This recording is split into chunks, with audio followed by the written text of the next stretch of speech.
which So is let's go ahead and introduce the new book, The Holy Sailors. yeah. What can people expect to get out of going on the journey with you? This is the first book that I've written where it could stand on its own. Like you could just jump into this.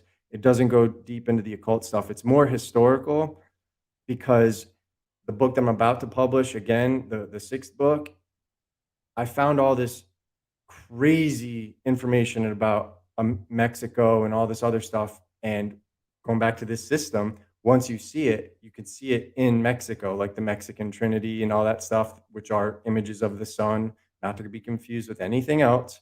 And when you see this, you realize it is mathematically impossible for them to have the same system and then the same erroneous calendar with the intercalary date. Like just everything's when you see the same mistakes, the same rights, the same language, stuff that they can't even account for. You also have people who went to the Isthmus of America, which is like the Panama region, all that. Like you'll see that all the way up to like even like southern Mexico, where you have the Mayan ruins, and Maya is the mother of Buddha and Mercury. I don't think that's a coincidence. You have the May suns, right? It's all in this system. And One that struck me tonight that I don't know if this is in your book, but I was like, Guatemala, Guatama. Gautama, yeah, That's the name of yeah, Buddha. yeah, it is. What the fuck? It's everywhere. And so then the question is, all right, well, when did they name that? Is that a product? Like, can that be determined to be named in the time when those cultures could have been peopled? And for those of you who read it, I suspect that at least in part, Mexico was peopled by the island of Java. And even in the Bible, Java, it would look like JVN. It would be Javan or Yavan. That is what is Greek in Phoenician. It would be Yud, Vav, Nun, Sofit.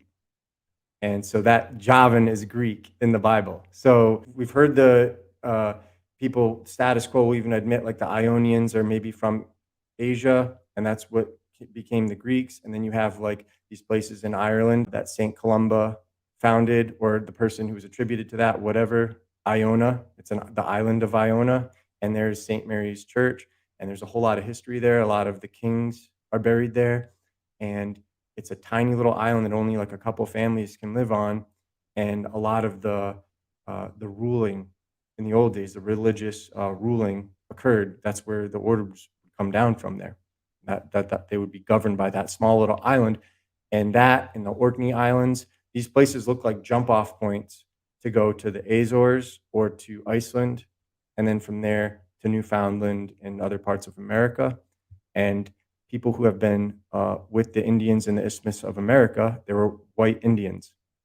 And they spoke a language that people who were fluent in the Highland language from Ireland and Scotland were able to learn the Darien Indian language in less than a month.